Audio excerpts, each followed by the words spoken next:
You said of Israel, it's a crazy country, it's like a junkie. Every few years they go to war, they need their fix, they're lunatics. American Jews don't want to defend that. Yeah, Israel is carrying on in a lunatic fashion.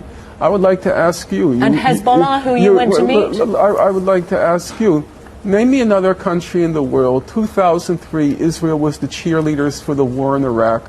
2006, it went into war in Lebanon. 2008, 2009, it attacked Gaza.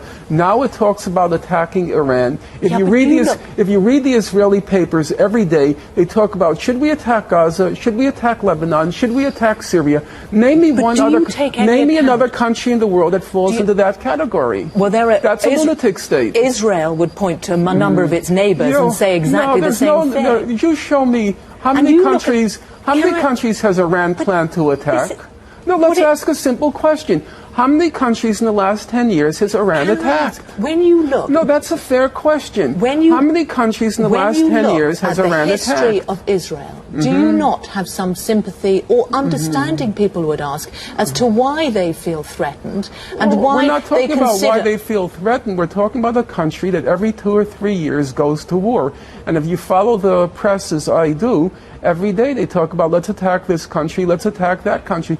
That's not normal. And when I call it a lunatic state... So why is it that the Israeli people vote in this government that you say is responsible for that? I think it's a regrettable fact. I don't say these things with glee. I'm not happy about that fact. As the American economist, the Nobel laureate Paul Krugman, put it in the New York Times last week, he said it's perfectly obvious Israel's headed towards national suicide. It's become a crazy state. And he says it's not good for Jews, it's not good for the world where Israel is headed. And yet it's still seen, of course, as the safe haven, the homeland for the Jews. Well, you have a right to live there, although you're banned. Right. Would you go back? I think that's a contradiction in terms, but we'll leave that aside.